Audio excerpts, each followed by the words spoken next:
Est-ce que vous êtes prêt? Quel est l'objectif d'un design sprint? Construire en 3, 4 ou 5 jours un concept et un prototype que vous allez pouvoir faire tester à vos utilisateurs à la fin de la semaine.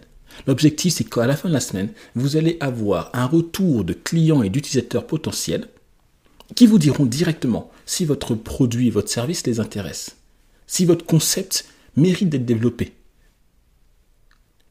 Vous imaginez bien l'avantage. On change de paradigme complet. Beaucoup d'entreprises qui ont des fois les moyens ou pas les moyens se lancent dans des développements très longs, plusieurs semaines, plusieurs mois, voire plusieurs années, avant de tester auprès du marché s'il y a réellement un besoin et donc s'il y a réellement un marché. Avec cette méthode Design Sprint, vous allez pouvoir en main d'une semaine tester rapidement votre concept. Alors, ça ne se fait pas sans règles, sans méthode, sans process à respecter. Et je vais vous expliquer tout cela. Le process Design Sprint se déroule donc en 5 jours. Ça, c'est le framework de base.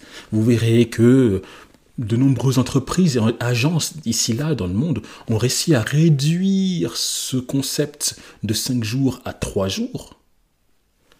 Maintenant, quelle que soit la solution que vous choisissez, 3 jours, 4 jours, 5 jours, en fait, tout ça va dépendre surtout de vos parties prenantes. Ont-elles le temps, durant 5 jours entiers, de pouvoir réaliser ce design sprint ou ont-ils que 3 ou 4 jours à vous dédier? Donc voilà, quoi qu'il arrive, que vous choisissez la méthode de 3, 4 ou 5 jours, les ateliers, la procédure, la méthode sera exactement la même. Alors, comment se déroulent ces 3 jours, ces 4 jours ou ces 5 jours? Dans une première phase, nous allons apprendre à cartographier l'intégralité de l'expérience utilisateur qu'on veut faire réaliser à nos utilisateurs. Je parle d'utilisateur comme si je parlais d'un site internet ou d'une application. Bien entendu, ce concept de design sprint peut s'appliquer à n'importe quoi. Google, par exemple, a lancé une startup qui s'appelle Nest, qui crée des détecteurs qu'on peut mettre sur le plafond. Ça veut donc dire que c'est un produit physique. Ils ont utilisé la méthode Design Sprint pour pouvoir le réaliser. Ils ont aussi accompagné une startup qui avait lancé un système de café à la Starbucks, grâce au Design Sprint également. Donc comme vous voyez, je parlerai durant tout ce cours d'interface utilisateur, de services, de produits, parce que moi je suis spécialisé dans le digital. Mais bien entendu, cette méthode s'applique à n'importe quel type de produit. Alors comme je le disais, première phase, ça va être d'améliorer et de cartographier l'intégralité du process que l'on veut faire réaliser à l'utilisateur. Pour ça, on fera intervenir plusieurs parties prenantes.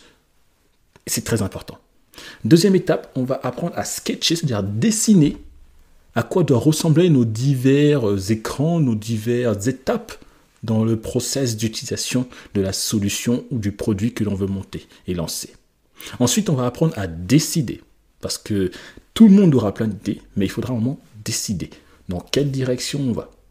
Après, on va apprendre à prototyper. Ça veut donc dire que vous allez apprendre à créer une maquette, une solution, pas finalisée, c'est pas le problème qu'elle soit complètement finie, mais une solution qu'on pourra faire tester très rapidement. Et quand je dis très rapidement, en fait, c'est dès le lendemain.